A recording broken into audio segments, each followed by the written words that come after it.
Olá, graça e paz a todos. Aqui quem fala com você é o seu irmão Alex. Hoje vamos dar continuidade ao estudo do livro do profeta Jeremias. Vamos estudar o capítulo 22. Se você tem uma Bíblia em sua casa ou um aplicativo instalado no seu celular, a Bíblia, acompanhe comigo esse estudo. Se caso você ainda não viu os estudos anteriores, peço a você que entre no canal e ali acompanhe os estudos anteriores.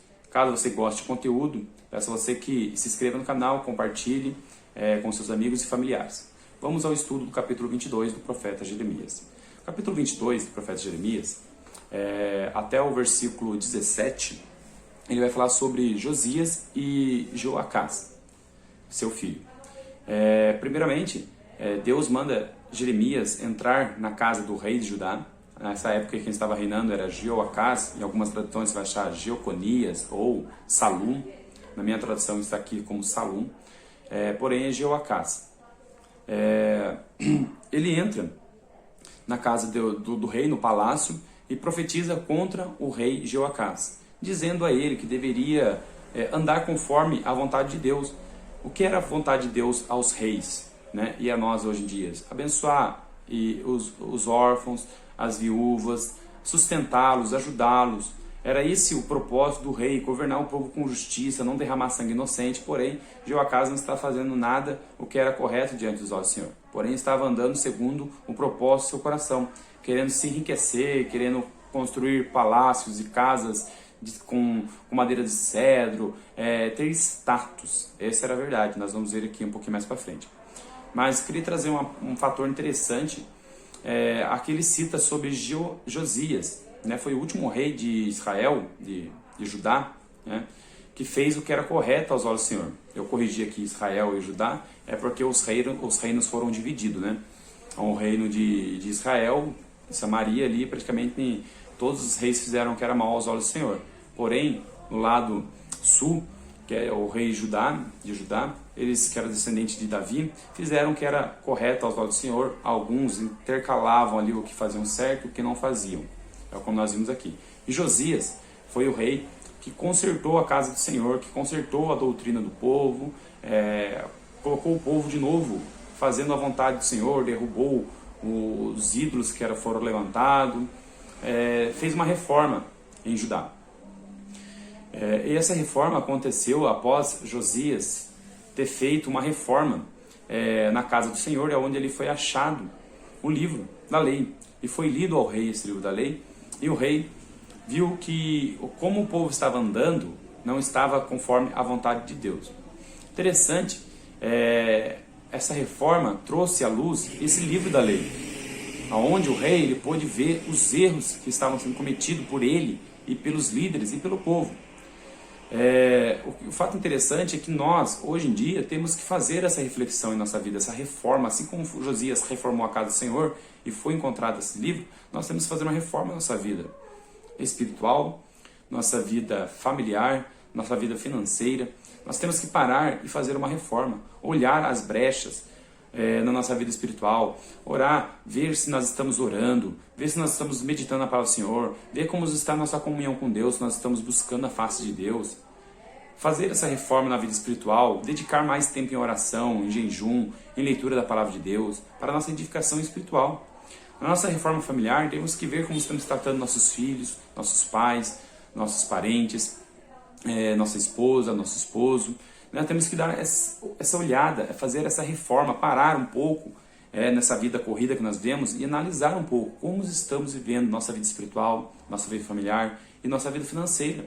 Parar um pouco, analisar os gastos que estamos tendo, com o que estamos gastando, se estamos vivendo em situações de aperto financeiro. Será que esse aperto financeiro é por causa da crise ou é por causa da falta de conhecimento financeiro nossa? E fazer essa reforma. Quando nós paramos para analisar como estamos vivendo nessa terra, nossa vida espiritual, familiar, física também, e financeira, nós chegamos a uma conclusão que temos que estudar sobre o assunto. E essa busca nos traz a luz do que estamos fazendo certo e errado. Então eu peço a você que faça essa reflexão, pare, analise, vê se sua vida financeira está sendo afetada por causa das condições econômicas do país ou é por causa da sua negligência sobre finanças. se sua vida física, sua saúde está sendo afetada devido à correria do dia a dia, ou você mesmo não está tirando tempo para um exercício físico, ou está se alimentando incorretamente, o que você pode fazer para ajudar a sua vida física? E na sua vida familiar, analisa como você está tratando seus pais, seus tios, seus primos, seu filho, sua esposa, o seu esposo. Analisa, vê conforme está a relação familiar. E a vida espiritual, que é o mais importante, que você tem que dar uma olhadinha se você está orando, se você está buscando a palavra de Deus, se você está tirando tempo para estudar a palavra de Deus. Foi isso que Josias fez. Josias fez uma reforma na casa do Senhor, e essa reforma trouxe à luz a palavra de Deus. Que hoje nós possamos fazer uma reforma na nossa vida e trazer à luz a palavra de Deus. Dando continuidade, Jeremias disse a Jeoacás que ele estava fazendo tudo o que era incorreto aos olhos do Senhor. Mas se ele fizesse o que era correto aos olhos de Deus, Deus deixaria Judá no lugar onde ele estava e colocaria ali reis e reis da descendência de Davi. Teria até hoje a descendência de Davi, né, sobre os reinos de Israel e de Judá, se caso o povo voltasse à prática ao qual Deus queria. Porém, a gente vê que depois desse rei veio Joaquim, e depois veio Zedequias e acabou o reinado de Judá. Judá foi levado cativo à Babilônia e depois de muito tempo voltou, né, a ser um país em 1948, se não me falha a memória, voltou a ser um país livre, ter os seus direitos como país. Então a gente vê que Deus pede a Jeremias para falar para o povo para não chorar a morte de Josias. A gente sabe que quando a pessoa que fez muito bem ao seu povo, ou fez muito bem à sua família, quando essa pessoa parte dessa terra, a gente sente muita tristeza e chora. Porém, Deus falou para o povo não chorar a morte de Josias, porque Josias estava juntamente com Deus. Mas chorasse pelo Jeconias, porque Jeconias seria levado para a Babilônia, e ali ele seria morto em terras estranhas, e nunca mais voltaria para a sua terra Judá. Por isso que o povo dele se lamentar, por esse rei que fez o que era mal aos olhos do Senhor. No versículo 18, Deus começa a trazer ali um julgamento ao rei Jeoaquim, dizendo a Joaquim que ele seria morto dentro da cidade de Judá e o seu corpo seria arrastado para fora da cidade. E ele seria enterrado como enterra um cabrito, como enterra um animal. Não teria honra como rei por causa da iniquidade. E nenhum do povo de Judá lamentaria a morte desse rei, né? Porque ele fez o que era mal aos olhos do Senhor. Vamos ler aqui para ficar claro a vocês. Diz aqui no versículo 18: Portanto, assim diz o Senhor acerca de Jeoaquim, filho de Josias, rei de Judá. Ele aqui era o irmão de Jeconias. Não lamentarão por ele, dizendo: ó, meu irmão meu, ó, minha irmã. Nem lamentarão por ele, dizendo: ai, Senhor, ai, meu esplendor. Dizendo que o povo não lamentaria a morte dele. É triste, né? A gente vê quando alguém morre e as pessoas não se lamentam pela morte dessa pessoa. Muitas vezes até diz, foi tarde. Porque essa pessoa provavelmente fez muito mal a muitas pessoas, não foi uma pessoa honesta. Então, quando essa pessoa morre, ninguém se lamenta pela morte dela. E assim seria com o rei Joaquim. A sua morte seria... ninguém lamentaria. Seria um desprezo total. Aqui ele diz aqui no versículo 19: E sepultarão como um jumento, como sepultam um jumento. Arrastarão e lançarão para longe, fora das portas de Jerusalém. Sobre o Líbano e clamarão, levantarão a tua voz a Baçã, clamarão desde Abarim, pois estão quebrantados os teus aliados. Aqui o Senhor diz: falei contigo no tempo da tua prosperidade, mas disseste, não ouviram, este tem sido o teu caminho, desde a tua mocidade, nunca desde ouvido a minha voz. O rei Joaquim, ele não deu ouvido à voz do Senhor, porque ele vivia em tempo de, como diz aqui a palavra do Senhor, prosperidade. Dificilmente o homem ouve a voz do Senhor quando ele está em tempo de prosperidade, porque ele acha que a prosperidade que ele está vivendo é porque ele está fazendo algo que agrada ao Senhor. Por isso o Senhor está deixando ele ver em prosperidade.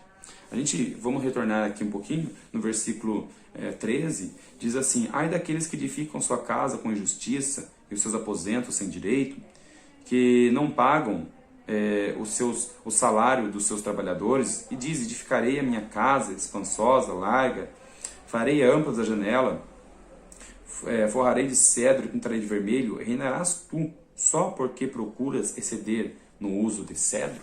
Aqui o Senhor diz ao rei Jeoaquim, né? Voltei um pouquinho atrás aqui, ao rei Jeoacás, dizendo: só porque você constrói sua casa com cedros, madeira de cedro, pinta luxuosamente a sua casa, constrói uma casa ampla, você acha que só por isso você é rei? Só por causa dessas ostentações? E dá um exemplo aí, falando: seu pai Josias, não, ele viveu simples, mas fez o que era reto aos meus olhos, por isso ele viveu bem. Isso reflete a nós hoje em dia também, né? Não é só porque temos um bom emprego, andamos com um carro bom, temos uma boa condição financeira, que estamos fazendo o que é certo aos olhos do Senhor, que estamos sendo servo de Deus verdadeiramente. Mas não, muitas vezes a pessoa que vive simples diante do Senhor, mas fazendo a vontade de Deus, vive bem nessa terra, né? Então a Bíblia fala que a riqueza com injustiça, igual eu já falei em outros vídeos anteriores, Deus nunca condena a riqueza, nem o dinheiro, mas sim as pessoas que fazem mau uso desse bem que nós temos aqui na Terra, porque tudo é feito através do dinheiro hoje, né? Você não chega no hospital e fica ali internado, um tratamento de graça, precisa do dinheiro. Você vai comprar um carro, precisa de dinheiro, mas o amor ao dinheiro, a ganância, sempre querendo mais e não ajudando as pessoas que precisam quando você tem muita riqueza, é isso que Deus condena, né? Enriquecer injustamente, enriquecer nas custas dos outros, essa é a condenação de Deus com as pessoas que enriquecem dessa forma ou faz o uso do dinheiro para o mal, como aqui Joacás estava fazendo, para se ostentar e não ajudava o povo. Então que fica essa reflexão para nós, que nós possamos, quando Deus nos der riqueza, nos der prosperidade, nós possamos estar diante de Deus, fazendo a vontade do Senhor. E voltando ao rei Joaquim, a morte desse rei seria desprezada pelo povo. O povo agradeceria até a morte desse rei, porque não faria falta algum para o povo o reinado desse rei, né? Ele seria morto e lançado para fora dos portões da cidade, assim como sepulta um animal, seria sepultamento desse rei. Não seria com honras de rei, né? Não seria honrado esse homem, mas seria desprezado por causa da sua iniquidade, por causa do trato que ele deu ao povo. Maltratou muito o povo. Aqui diz no versículo 24, fala sobre o rei Joaquim. Na minha tradução está falando sobre Jeconias, né? Mas é Joaquim aqui. Tão certo como eu vivo, diz o Senhor, que ainda que Jeconias, filho de Joaquim, rei de Judá, né, fosse o selo do anel da minha mão direita, eu dali arrancaria e te entregaria nas mãos dos que buscam a tua vida, e nas mãos daqueles que tu temes, e saber nas mãos de Nabucodonosor, rei da Babilônia, nas mãos dos caldeus. O Senhor disse ao rei Joaquim que mesmo que ele fosse o selo do anel da mão direita do Senhor, que os reis tinham um anel, né? Que toda carta que ele enviava ou qualquer coisa que ele fazia, ele selava essa carta com o seu anel, né, que ficava na sua mão direita. E esse selo, ele seria como a autoridade máxima, ele seria como uma lei hoje que é colocada e assinada por presidente, pelo Congresso, e essa lei se torna, como que eu posso dizer? Ela se torna uma lei que tem que ser respeitada das pessoas. E os reis tinham esse anel onde eles selavam cartas, selavam ordens. E Deus diz: mesmo se você fosse o selo do anel da minha mão direita, eu arrancaria você, desprezaria você, por causa da maldade que você fez ao povo e a maldade que você fez a mim, não obedecendo a minha voz, não obedecendo os meus mandamentos. Aí o Senhor continua dizendo que lançaria ele nas mãos daqueles que procuravam matá-lo e aquele que ele temia. Joaquim, ele foi uma marionete na mão de Nabucodonosor, praticamente. Fazia o que agradava ao rei Nabucodonosor, porque ele temia o rei Nabucodonosor, mas ele não temia a Deus, o Todo-Poderoso, que poderia livrar Judá e livrar ele da mão de Nabucodonosor. Então que hoje eu e você possamos temer a Deus, não temer ao homem, não temer às autoridades, deixar de fazer a vontade de Deus porque as autoridades nos proíbem, mas devemos temer a Deus, porque é Deus que é dono de tudo, é Deus que vai julgar cada um conforme as suas obras. Então se hoje você está sendo oprimido por falar a palavra de Deus, ou por fazer a vontade de Deus, por alguém da sua casa, por alguém, algum governo, alguma coisa, que você não deixe de fazer a vontade de Deus por isso, mesmo que isso possa te afetar de uma forma, né? Algum desprezo familiar, ou até uma admissão no emprego porque você é um servo de Deus, mas que coloque na mão de Deus tudo que você está passando, tudo que você está vivendo, porque Deus é o justo juiz. E se você não faz a vontade de Deus, mas fica agradando aos homens, é o que aconteceu com o rei Joaquim, foi desprezado diante de Deus. Ele fala que assim: lançarei ti e tua mãe, que te deu a luz, para a terra em que não nasceste, e ali morrereis. Eles serão levados para a Babilônia, e ali ele e a sua mãe seriam mortos, morreriam ali.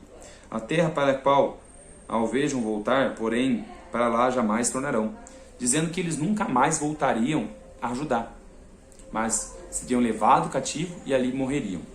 E este homem, Jocanias, é um vaso desprezado e quebrado, um objeto de que ninguém se agrada, porque serão arremessados fora, e ele e a sua geração, e lançados para uma terra que não os conhece. Ó terra, terra, terra, ouve a palavra do Senhor. Assim diz o Senhor: escrevi que este homem está privado dos seus filhos, homem que não prosperará nos seus dias, pois nenhuma da sua linhagem prosperará, para se assentar no trono de Davi, ou reinar de novo em Judá.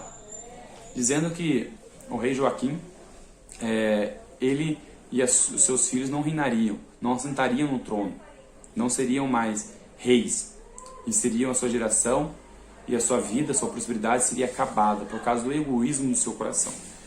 Para resumir e dar término aqui ao capítulo 22, nós temos que colocar nossa mente, como eu disse, primeiramente, vamos fazer uma reflexão em nossa vida, uma reforma em nossa vida espiritual, familiar, física e financeira. Vamos parar, vamos analisar, vamos melhorar a nossa vida aqui nessa terra, né? Nossa vida física, espiritual, conjugal, familiar, financeira, assim como Josias fez.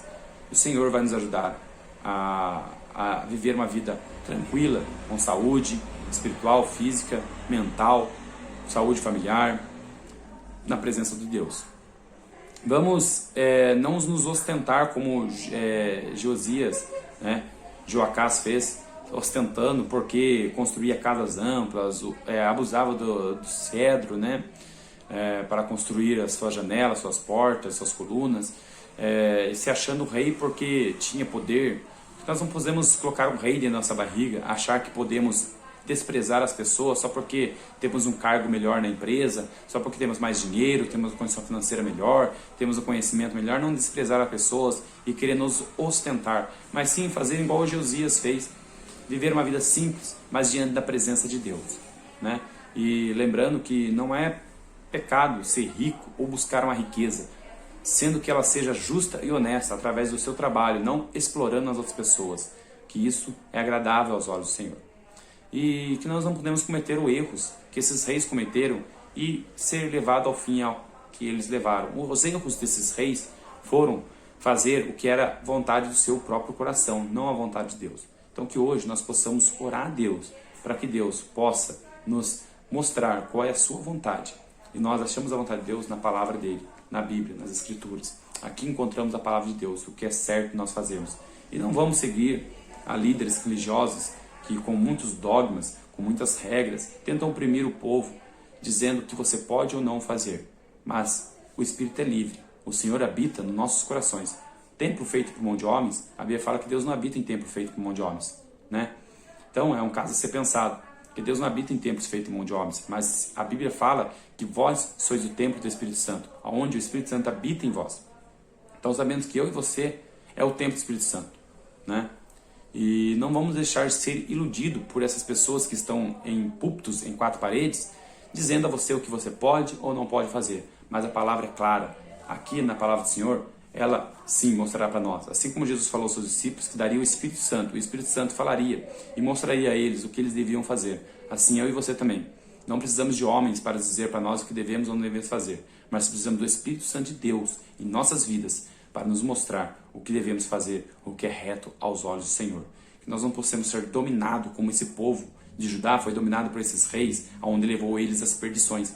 E nós vemos muitos nos dias de hoje pregadores, pastores, líderes religiosos levando o povo ao pecado, levando o povo à destruição, levando o povo à ganância e a muitas outras adorações a Baal dos dias de hoje. Mas que eu e você possamos ser livres para estudar a palavra de Deus e com o Espírito Santo e sabedoria fazer o que é agradável aos olhos do Senhor. Fica essa mensagem para você, que nós possamos estar diante da palavra de Deus, diante da presença de Deus e viver em paz. Paz e graça a todos, fiquem com Deus e até o próximo vídeo.